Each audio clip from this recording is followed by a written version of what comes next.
이 시편 91편은 참 은혜가 넘치는 시편입니다. 이 시편 기자의 고백대로 저와 여러분은 높으신 하나님의 보호 아래 사는 사람입니다.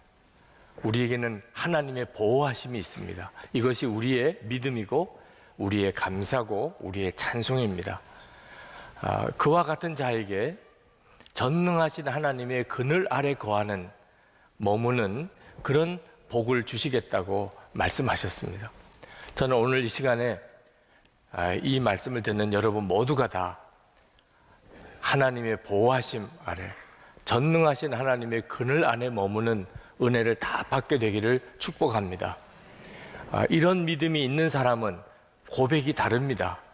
시편 기자의 2절에 이렇게 고백합니다. 나는 주님은 나의 피난처, 나의 요새, 내가 의지할 하나님이라고 말하겠다.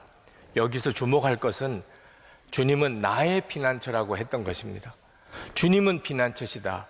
그건 누구나 이야기할 수 있습니다. 그러나 주님은 나의 피난처시다. 이 고백은 하나님으로부터 위기 가운데서 완전히 죽어지는 자리에서 건짐을 받은 경험이 있는 사람만 할 수 있는 고백입니다. 하나님과 인격적인 교제가 있고 주님과 늘 동행하는 사람만이 내가 의지할 하나님, 이렇게 고백할 수 있는 겁니다.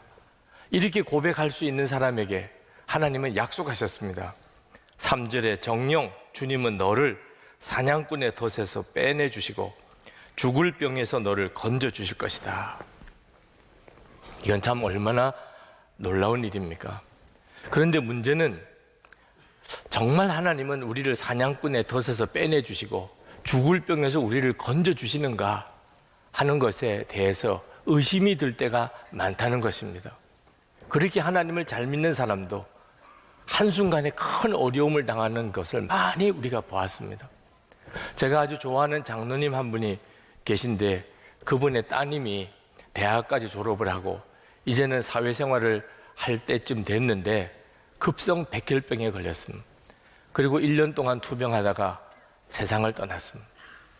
그 장로님은 그런 상황에서도 믿음을 지키고 하나님 앞에 감사한 마음으로 딸의 장례를 잘 마쳤는데 문제는 세 가족 중에 한 분이 어떻게 장로님의 가정에 그런 일이 일어날 수 있느냐? 하나님은 안 계시다. 그리고는 교회를 나왔던 분이 교회를 안 나오는 겁니다. 그 장로님이 나중에 그 이야기를 들었던 모양입니다. 저를 찾아오셨어요. 제 방에 오셔서 봉투를 하나 가지고 꺼내 내미시더라. 보니까 사표입니다. 저는 장로 자격이 없습니다. 그 장로님의 사표를 테이블 위에 올려놓고 그 장로님과 함께 참 많이 울었습니다. 하나님을 신실하게 믿고 주위 사람들이 다 믿음이 좋다고 하는 그런 사람에게 어떻게 이런 어려움이 겹쳐 일어나는가 참 안타까울 때가 많았습니다. 아마 여러분들도 그런 일을 앞으로 계속 경험하게 될 겁니다. 그때도 여러분은 나는 하나님의 보호하심 아래 있고 전능하신 하나님의 그늘에 머문다고 말할 수 있겠습니까? 여러분의 마음속에 의심이 일어나고 하나님의 약속이 헛것이라고 그렇게 생각이 들 때 여러분 하나님의 진실하심을 붙잡아야 됩니다. 하나님은 진실하시잖아요. 내가 지금 겪고 있는 상황은 어려워도 하나님은 진실하시지 않겠어요? 하나님이 진실하시다는 것을 진짜 믿는 사람은 그는 갑옷을 입고 방패를 가진 것과 같다고 시편 기자가 말합니다. 4절에서 이렇게 말합니다. 주님의 진실하심이 너를 지켜주는 방패와 갑옷이 될 것이다. 하나님이 진실하시다면 하나님이 약속하신 것은 반드시 이루실 거 아니겠습니까? 지금은 당장 내 눈에 그렇지 않아 보여도 하나님은 반드시 그 약속을 이루실 것이기 때문에 진실하신 것이죠. 여러분, 위기가 올 때가 있습니다. 말씀을 그대로 믿고 그렇게 살아보려고 해도 이게 아닌가 이런 생각이 들 때가 옵니다. 그때 하나님은 진실하시다. 그 약속을 반드시 지키신다. 이걸 꼭 붙잡으셔야 됩니다. 시편 91편에 보면 하나님은 우리를 두 가지 방법으로 보호하신다고 말씀하십니다. 하나는 갑옷과 그리고 방패와 물샐 틈 없는 성벽으로 둘러싸인 요새처럼 우리를 지켜 보호하신다. 하나님의 권능이죠. 그 어떤 대적도 나를 침공하지 못하도록 나를 보호해 주신다. 또 하나가 있습니다. 그것은 날개 아래 새끼들을 모아 품는 어미새입니다. 이건 하나님의 사랑입니다. 4절에 그 날개의 깃으로 우리를 덮으시는 하나님의 보호하심을 말씀하고 있습니다. 주님이 그의 깃으로 너를 덮어주시고 너도 그의 날개 아래로 피할 것이니. 요새는 이 성벽으로 둘러싸인 요새는 든든합니다. 그러나 날개, 어미새의 날개는 왠지 모르게 좀 나약해 보입니다.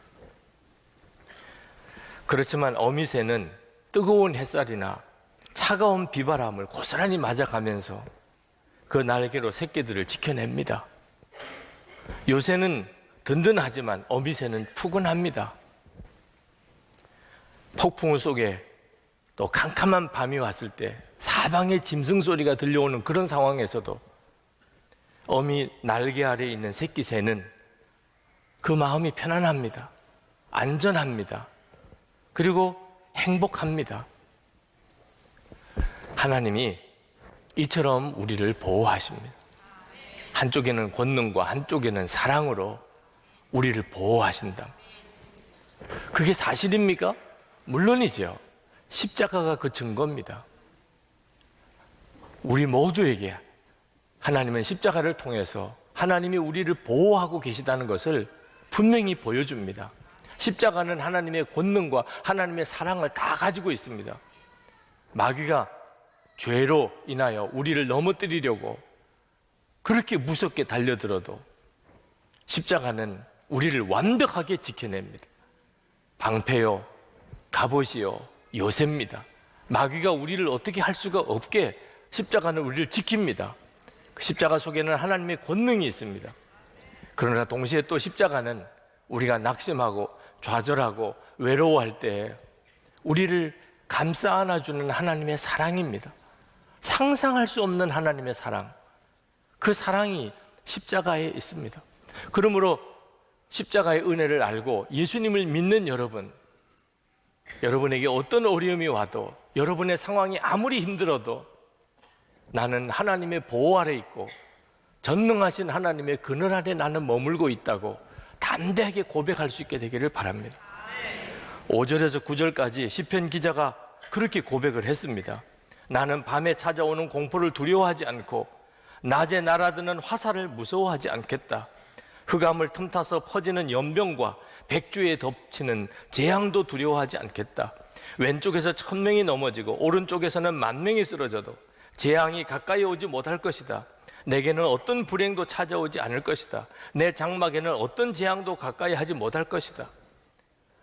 이게 얼마나 담대한 고백입니까?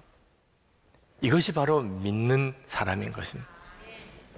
그러나 이 말씀은 성도들에게 어떤 나쁜 일도 일어나지 않는다는 말씀은 아닙니다.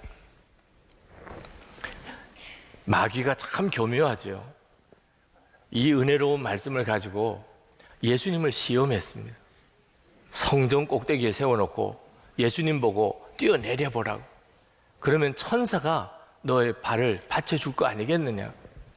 그게 시편 91편에 나오는 말씀입니다. 11절 12절에 그가 천사들에게 명하셔서 내가 가는 길마다 너를 지키게 하실 것이니 너의 발이 돌부리에 부딪히지 않게 천사들이 그들의 손으로 너를 붙들어 줄 것이다. 여러분, 때때로 마귀가 우리에게 똑같이 속삭입니다. 너가 이런 어려움을 겪는 거 보니 하나님이 계시지 않아. 하나님이 계셔도 너를 사랑하지 않아.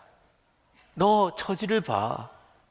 하나님의 약속과 다르잖아. 마귀가 계속해서 우리를 그렇게 넘어뜨리려고 속삭입니다. 여러분, 그때 분명히 아셔야 합니다. 하나님이 우리의 보호자시고 우리는 전능하신 하나님의 그늘 아래 머물고 있다는 것은 아무런 어려움이 없게 된다는 말이 아니라는 사실. 하나님은 그렇게 약속하지 않았습니다. 15절 말씀에 보면 하나님은 그런 고난 중에서도 우리와 함께 하시겠다. 그가 고난 받을 때에 내가 그와 함께 있겠다. 이것이 바로 하나님의 보호하심이고 전능자의 그늘입니다. 하나님이 함께 하시는 거예요. 내가 비록 지금 말할 수 없는 어려움에 빠져 있고 큰 위기에 내가 처해 있어도 하나님은 나와 함께 하신다. 그게 바로 하나님의 보호하심입니다. 여러분, 요셉이 형들에게서 인신매매를 당하고 애굽의 종으로 팔려갔습니다. 이거 얼마나 기가 막힌 일입니까? 어떻게 하나님이 보호하시고 전능자의 그늘 아래 있는 사람이 이런 일이 일어날 수 있겠습니까? 그런데도 성경은 그 요셉을 형통하였다고 말합니다. 창세기 39장 2절에 여호와께서 요셉과 함께 하심으로 그가 형통한 자가 되어, 요셉이 억울하게 강간 미수범으로 몰려서 감옥에 갇히게 됐습니다.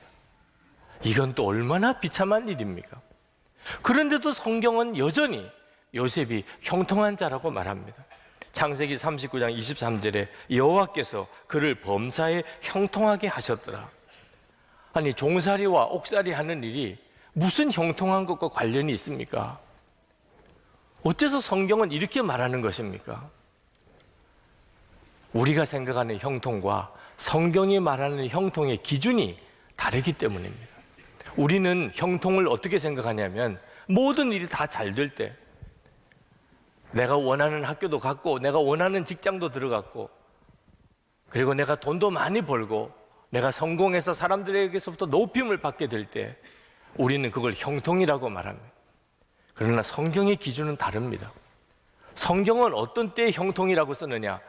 하나님과 함께 하는 사람을 형통하다고 말합니다. 하나님과 함께 하는 사람. 그래서 요셉이 형통한 겁니다. 그가 종살이를 하고 옥살이를 했지만 하나님이 요셉과 함께 하였기에 성경은 그가 형통했다고 말합니다. 성경은 하나님이 정하신 목적지를 향하여, 그 목적지를 향하여 한 걸음 한 걸음 더 다가간 경우에 이걸 형통하다고 말합니다. 요셉은 인신매매를 당하고 종살이를 하고 억울하게 강간 미수범 누명을 쓰고 옥살이를 했지만 요셉의 삶은 하나님이 정하신 애굽의 총리가 되어서 야곱의 가족들을 다 구원하고 7년 기근 때에 주위에 있는 사람들을 다 먹이고 살리는 일을 감당하게 하려고 하나님께서 정하신 그 목적지를 향하여 가고 있는 중이었습니다. 그러니까 형통한 거죠.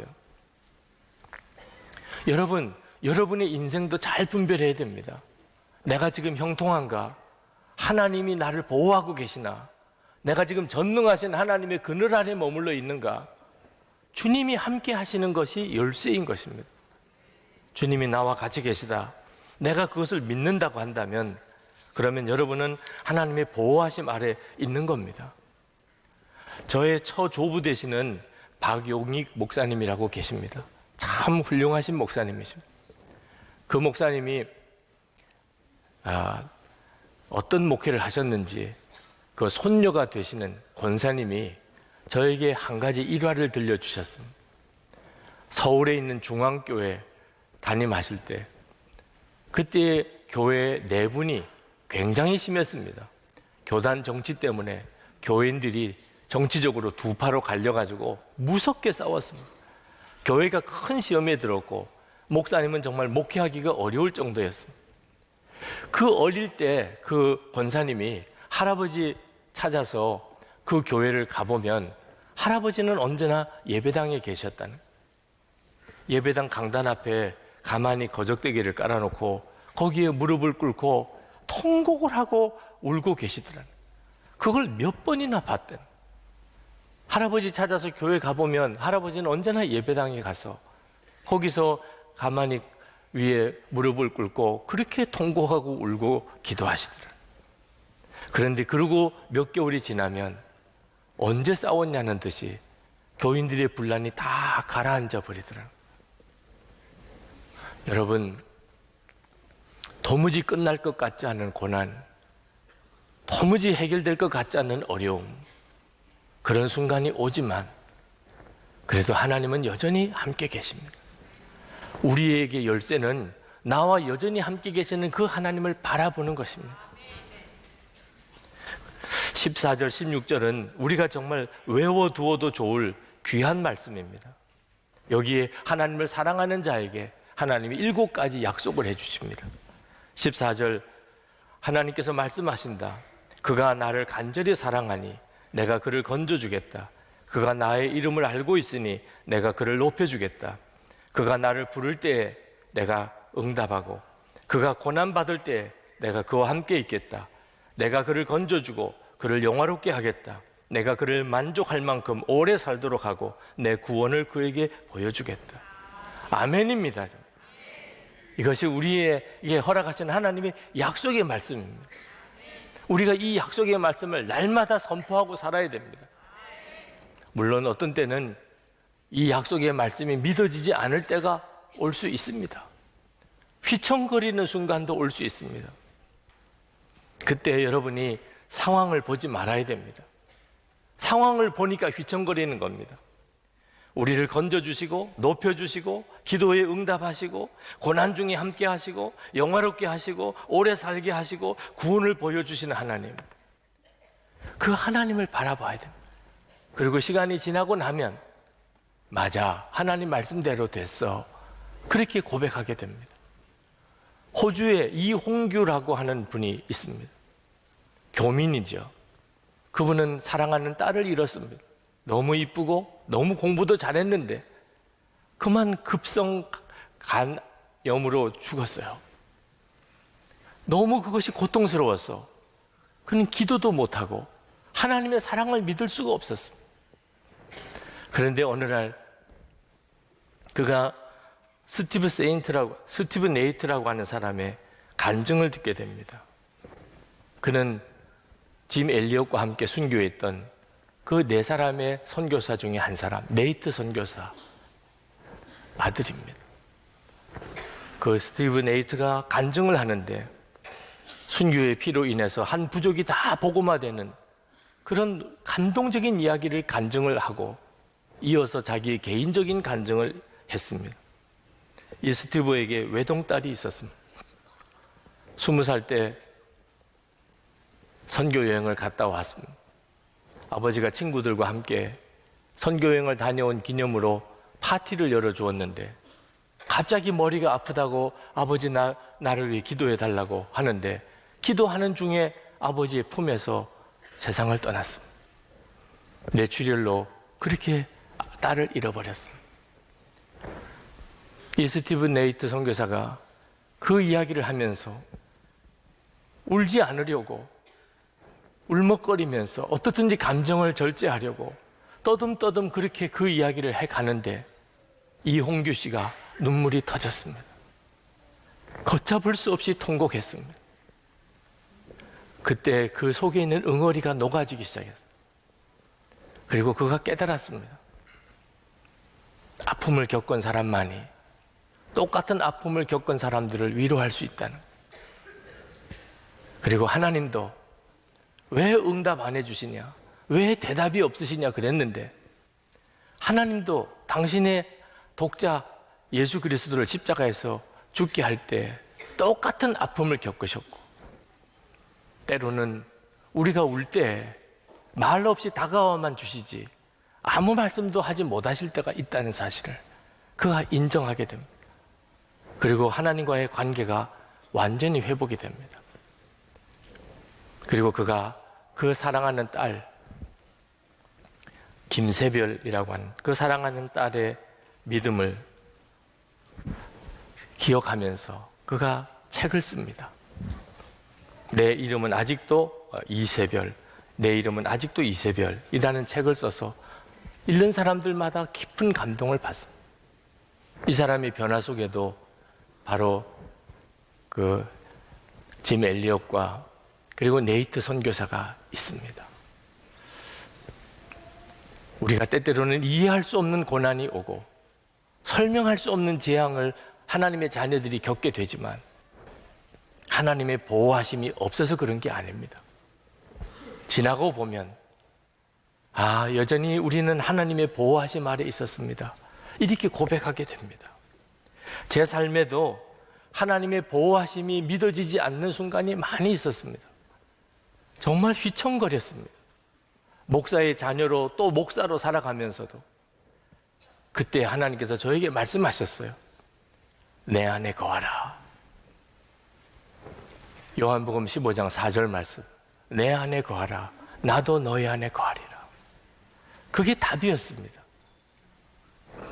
주님 안에 거하면서 항상 함께 하시는 주님을 바라보는 눈을 떴습니다.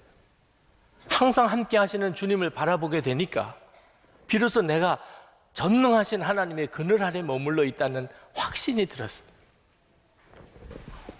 그래서 그것을 잃어버리고 싶지 않아서 영성일기를 매일 쓰고 있는 겁니다. 항상 함께 하시는 주님을 바라보는 것이 하나님의 보호하심 아래에 있는 것이고 전능하신 하나님의 그늘 아래 머무는 것이기 때문에 지난 제주도 목회자 영성일기 세미나에 참석하셨던 목사님 한 분이 영성일기를 나눈 방에 올리셨는데 그 중에 한 부분을 여러분에게 읽어드리려고 합니다. 그날 영성일기 제목이 달라진 세상입니다. 세상이 달라졌다. 세상은 여전히 삐그덕거리며 살아가지만 내가 보는 세상은 달라졌다. 내 마음이 그리스도를 품고 있다는 그 믿음이 세상을 바꿔놓았다. 달라진 세상은 다름 아닌 나였다.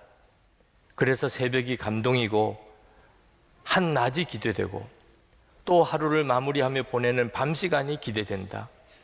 말씀을 준비하는 마음도 달라진 것을 본다. 먼저 나에게 주시는 말씀으로 묵상해 본다. 오늘 새벽과 하루를 마무리하는 이 시간에 입에서는 찬송가가 흘러나온다. 내 마음의 주여 소망 되소서. 주 없이 모든 일 헛되어라. 밤에나 낮에나 주님 생각, 잘 때나 깰 때나 함께 하소서. 24시간 주님과 동행하는 것은 기쁨이다. 이 기쁨을 놓치고 싶지 않다. 여러분, 이것이 바로 전능하신 하나님의 그늘 안에 머물러 사는 자의 고백입니다. 이것은 우리 모두에게 주어진 하나님의 은혜입니다. 예수 그리스도이십니다. 전능하신 하나님의 그 그늘 안에 머물러 살게 되기를 기도하시기 바랍니다. 24시간 주님을 바라보고 늘 주님과 동행하는 삶을 살게 되기를 기도하십시오.